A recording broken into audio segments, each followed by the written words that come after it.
Hello everybody, jimmyispromo here, back again with another awesome video, and in today's video we will be talking about the first 10 things to do once you get yourself the Samsung Galaxy Note 9. Now once you've unboxed the Galaxy Note 9 and you've gone through the initial setup screens, you want to protect your device. Now my recommendation of a tempered glass screen protection is going to be the one from Whitestone Dome Glass. Now I've used this one on my past 3 or 4 phones and they have protected my phone to the maximum. I've tested the Whitestone Dome Glass versus any other company that you can throw out there, and this one has came on top in all 5 or 6 different categories. Next up is going to be the case that you would be using on your phone for drop protection.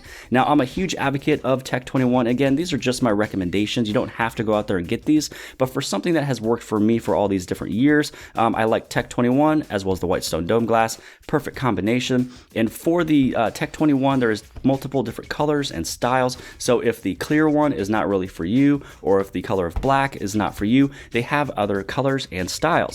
I would definitely recommend, if they do come out with the Evo Max, go for the Evo Max. That is what protected my Galaxy S9 Plus since day of launch. And if you are interested in any of these cases or the screen protection that I talked about, I will place a link below the video inside the description taking you directly over to Amazon. Before we go any further, if you're brand new to the channel of jimmyispromo and you have not hit that subscribe button, hit that subscribe button as well as the bell for notifications so you get notified of all my future Galaxy Note 9 videos. Now that we have gone through the initial setup screens and we've also protected the Galaxy Note 9, now let's talk about the first 10 things to do once you get this device. Now the first one to do is setting up some type of a security measure on your device so no one gets into your phone. Now underneath the biometrics and security, Samsung added in with the Galaxy S9, S9 Plus, as well as the Galaxy Note 9, a security measure called Intelligent Scan. Intelligent Scan is a way that it can verify you in 2 different ways, using facial recognition and also iris. Now facial recognition will be used during the day because it's able to easily see your face with the front-facing camera, but at night or low-lit conditions, such as a movie theater, it will be using your iris to unlock your phone. And once you go down and you hit on continue, you will be asked the question, are you wearing glasses right now? My answer is going to be no. Now when you set up your face, it will be asking you to kind of push away a little bit, and then you will get a little bit closer when you set up your iris. And then now this is where you'd be able to turn on the Intelligent Scan. Now inside the Intelligent Scan settings, you are able to either remove the face and iris data. You can also use the Intelligent Scan verification for Samsung Pass, Intelligent Scan Unlock, as well as Screen On Intelligent Scan. The second thing to do once you get the Galaxy Note 9 is to make sure that you don't lose your device. Or if you happen to accidentally get locked out, you're able to remotely get yourself into your phone or find it. And this one is going to be underneath the settings, and you're going to go down to your cloud and accounts and make sure you set up a Samsung account. Now underneath accounts, you will see an option for Samsung account, but my hope is that if you went through the initial setup screen, you have a Samsung account already set up. Next, you'll make sure you go underneath the biometrics and security, and this is where you'll find the option here for Find My Mobile. Now, Find My Mobile is a way that if you lose your phone, or maybe it's on silent and you're trying to find it, you don't have the watch that is paired up with it, so you want to make it ring, or you forget whatever your security code for your home screen was because you didn't use a biometric to get into your device. The Find My Mobile is a way that you're able to go to https://findmymobile.samsung.com. When you go to that website, you will log in with your Samsung account and password. Then you're able to remotely find your device, make it ring or unlock. And then with the location service, it's able to locate it, but you want to also turn on the send last location. So this way, if your battery falls below a certain level, it will send a last location and know exactly where it was when it was almost dead. Now again, Find My Mobile is not just for locating your phone, it's also to make it ring. It is to wipe it completely if you lost it, as well as if you forgot your passcode to your home screen. And I've said this a couple times because it's happened a lot in the field, is you forget your screen code, you can't get in your phone, you're the one that set it up, you're pretty much screwed unless if you have Find My Mobile to unlock it. The third thing to do is to make sure that your contacts are stored correctly, they're being saved correctly, so if anything does happen to your phone, you will never lose a contact. Go inside your application tray, go over into Contacts, and on the very top right-hand side, you have the 3 little dots. Click on Manage Contacts. Underneath here, you have this option here for Default Storage Location. Sometimes when you get your phone, it will be set up as nothing, or it's set up underneath the phone itself. Any new number that you put in there is stored on the phone, not your Gmail. So once you select your Gmail, now you will never lose a contact again. So far, we have gone through the security measures of your phone, also finding your phone if you lose it, making sure your contacts are never lost, lost. Now let's talk about your photos and pictures and videos, because you don't want to lose those either. Now, once you have a Gmail set up, make sure you head over into Google and go over into your Google Photos. Underneath Google Photos, when you go to the very top left-hand side inside of your menu, which also the initial setup screen of this is also going through some of these settings here too. But if you kind of flew by it and you did not set this up, make sure you head over into Settings, and inside of Settings, you'll go to Backup and Sync. Inside of here, you will notice that you have a particular amount of storage that you're able to use. Now, if you use your upload size of the normal original quality, so this right here is only limited to the account storage. If you took something that was a huge file image, it will upload the original file.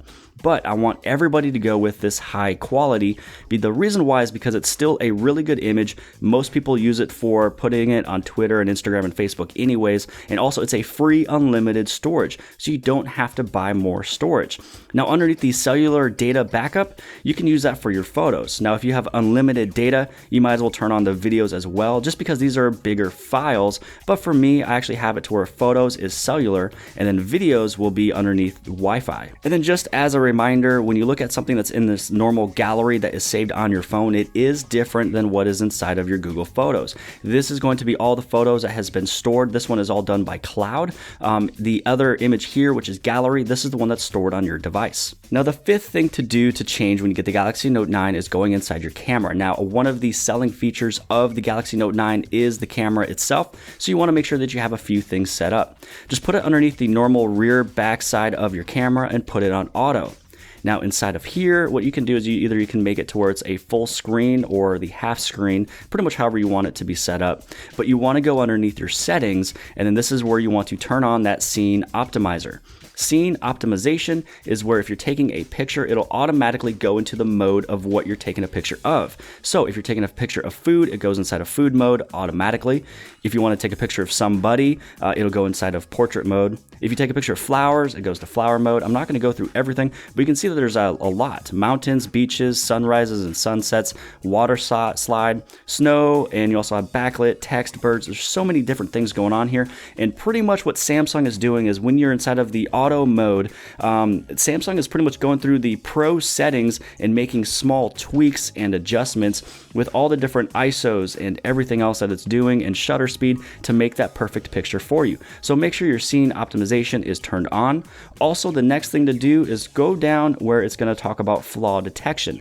Now, flaw detection is a way that it will notice if somebody is blinking, maybe there's a smudge on the camera lens, or if there was something that is blurred. Now, if the camera picks up a blink, a blurriness, or smudge, it will still take the picture, but it will notify you, hey, relook at this image, something happened. Now, staying inside of the camera for the sixth thing to change is going to be with super slow-mo. With super slow-mo, the best way to get the best outcome is going right over here and taking it away from auto and putting it inside of manual. This is a way that you'd be able to, as you are recording, hit on this checkbox right over here to actually take it at the point you want it to happen. If you have it on auto, it might not do it at that exact moment that you want it to happen.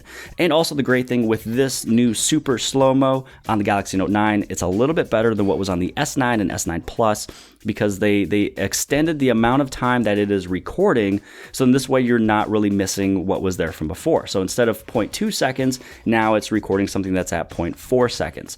Now, the other thing I also want you to do, other than just switching it into manual, is heading right over here into the super slow-mo. And this is where you saw where I had the multiple take. Now, sometimes something might happen, you might miss it, and you want to try it again. Or somebody is doing something awesome, and you want to get it multiple times. Put it over into multi-take.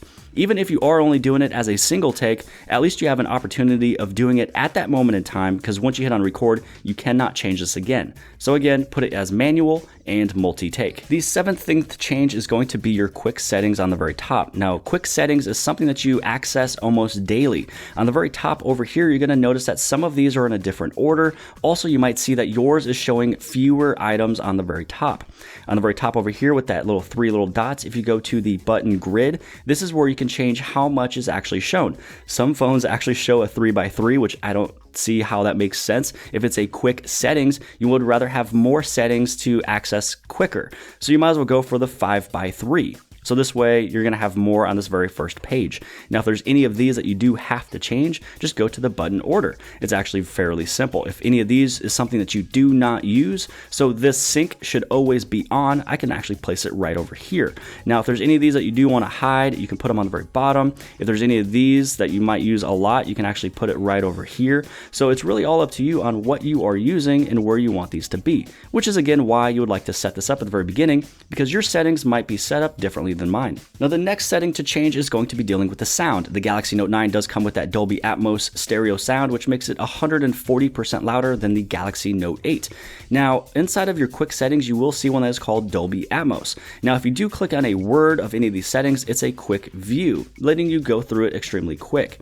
But if you want to see the full screen of everything that's going on, for example, the S Pen remote, this is where you'll be able to check everything out, and you can pretty much change all the different settings. But what it looks like before, when you click on the little quick word, it's a fast little view, but you can't really do a fast view of the S Pen remote. So let's talk about that Dolby Atmos. Inside of here, you might as well put on auto. Or if you're somebody who watches a lot of movies, set it up to movie instantly. What this does is it will pick up all the audio that is right next to the microphone, also everything else that is surrounding the scene, so footsteps and gunfire, everything else. Also, if you watch this video, you know that I have background music in the background. If you actually go through and you click on music or voice, you're going to notice that my voice is super clear. But when you go inside of movie on my videos on YouTube, you will hear my voice, but the audio in the background will actually be louder. So if my audio in the background annoys you a little bit, or you wish it wasn't there, put it over to music or voice and it's going to sound a little bit better. The next setting change is going to be dealing with this S Pen. Now, the S Pen is a huge selling point and feature of this phone, and inside of here is a Bluetooth function. Now, from before, you've seen that there is the S Pen remote, and I've talked about this several times in my past videos. There's two main functions of the S Pen. You have the normal S Pen, which is where it's interacting with the screen, and then you have the Bluetooth remote, where this thing is interacting with the phone via Bluetooth. Now, what I want to talk about in this section is what is going to happen when you press and hold on this button. So what you want to do is when you're inside the screen, tap right there, and then this is where you can choose what application turns on.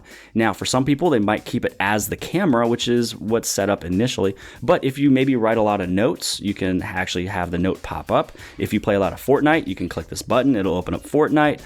If you are watching YouTube or whatever application you use a lot, Instagram or Twitter, press and hold, it'll open that application. So this way you don't have to turn it on manually with the phone. Now, the very last setting I do want to talk about when setting up the Galaxy Note 9 is what happens when you press on that Bixby button, and also what happens when you press and hold on your device assistant app.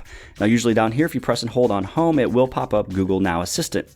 But this household is huge when it comes over to Amazon and its Alexa devices. So I set mine up to actually open up Alexa. How you're able to set that up is you go inside your settings, you'll go down to your advanced features, and in advanced features, you'll go down to device assistant app. This is where you can change what app actually opens up. So you can open up the internet, you can open up Google, you can have Alexa, and then actually there's a couple more that you can also download of applications for being assistant. But I set mine up to be Alexa, and that's pretty much it. And so that is how you're able to change this one on the very bottom. Now, for this button over here, you can actually change what it does. So I just set up this where if you press on the button, it'll pop up YouTube. And also what you can do is you can also disable it. Now, with this one, we will be talking about BX Actions, which is something I talked about from before. Now, with BX Actions, when you go inside of here for the Bixby button, when you do the single press, you're able to choose what it does. You can also even have it disabled. If you want it to do absolutely nothing, when you press the button, nothing will happen. But if you do want it to open up the phone dialing pad, if you want it to launch an application, let's say that we want this one to also, I don't know, let's do Fortnite. And once you now click on this button here, it will launch the application of Fortnite. Now, I do want to let you guys know that I do love Bixby. I use Bixby on a daily basis. I'm just here to show you what you are able to do with that button, since a lot of people do ask. Now, outside of that, I hope that you guys have liked this video. If you guys did, please give this thing a huge thumbs up. Also, if there's anything that you've learned that's brand new, click on that subscribe button. So then this way you can see future videos of the Galaxy Note 9. Share this video with your friends and families and social media sites. And outside of that, I'll see you guys later.